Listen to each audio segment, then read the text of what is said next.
Hello, Copic friends. Michelle Houghton here. Week 9. Can I get all my fingers in there? Week 9 of finding Copic color combos. I have to zoom out to get more fingers in there. Sorry.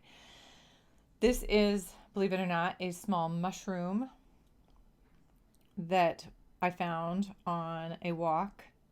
That was not me. I did not do that. This is one of the same mushrooms that someone knocked over, but this is one that I found still growing. And this little guy obviously popped out because of his color. So I was really fascinated with these yellows and the tones from top to bottom. So I started experimenting with those. So my initial thought was they're really warm yellows. So I looked at the Y3s. So Y32, 35, and 38. You can see they are way too yellow reds. There's too much reds in here, but and I appreciate there's no reds, but that's what they feel like, especially when they get down into the Y38. But that middle range, I feel like there's some of these tones kind of right in this top area.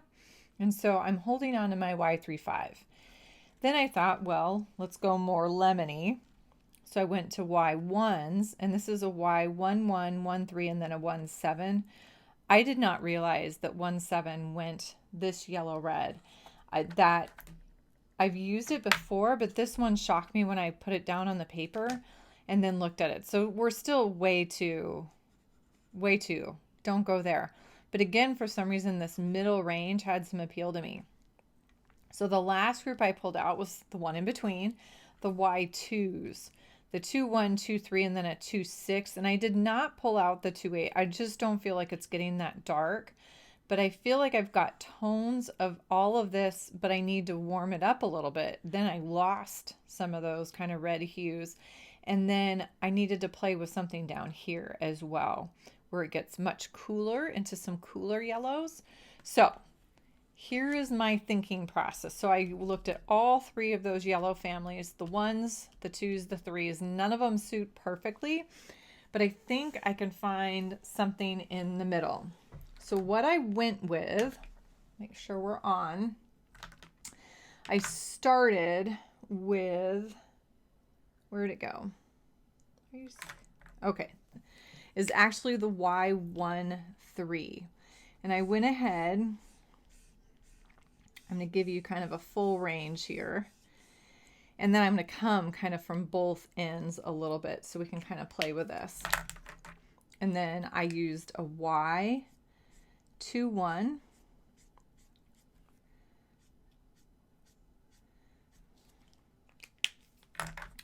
And then I used a Y23. And I'm going to show you on one end kind of where this got me to. And a Y26. So I want to show you where I'm at so far. So I felt like these were definitely closer and into those really light yellows on some of these edges and some of those little funny like areas where it dimples in. I felt like this was really getting close to a lot of that. So, but then I've got this really kind of golden ring in there. So then I took that Y35 and put it on top of the 2-3, and you can even come back and do a little bit more of the 2-3 on top of it. 2-1.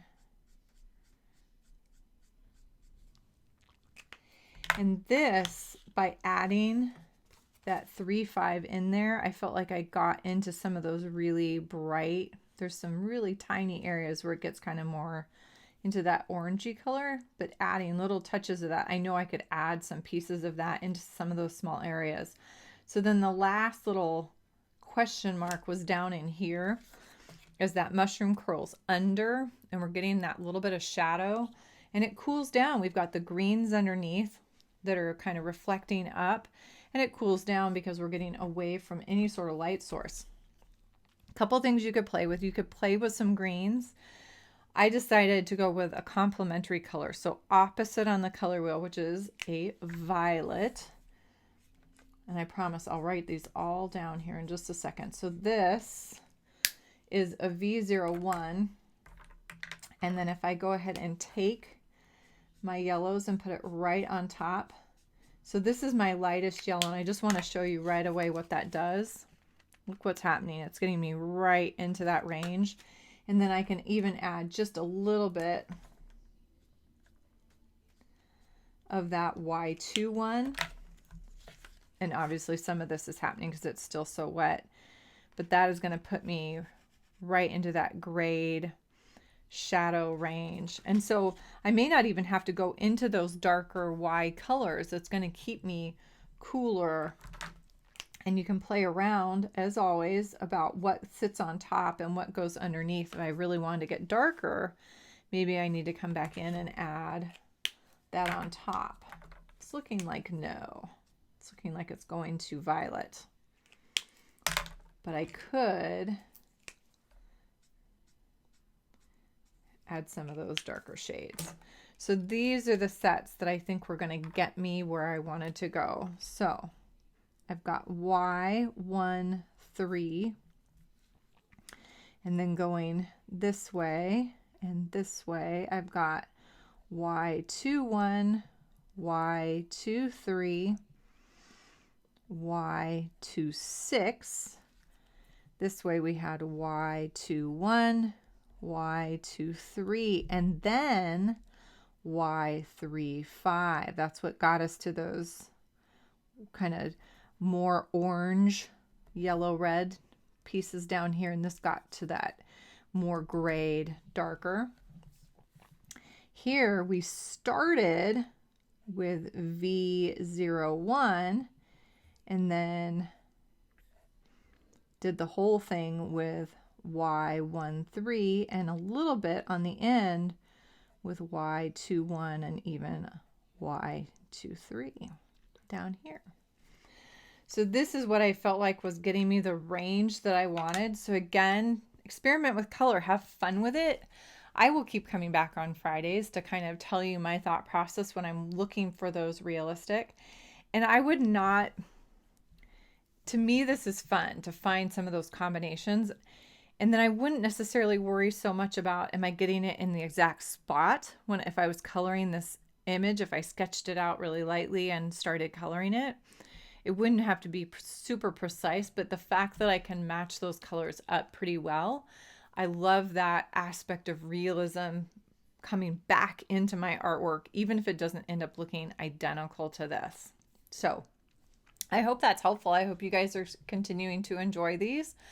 I am slowly moving them over to the Copic in the Craft Room YouTube channel. So there will be a little file of those tucked in over there as well. So if you have a friend who's not a Facebook fan, you can point them in that direction. Thank you so much for joining me today, Friday, for finding Copic color combos. See you again next time. Have a happy, colorful day.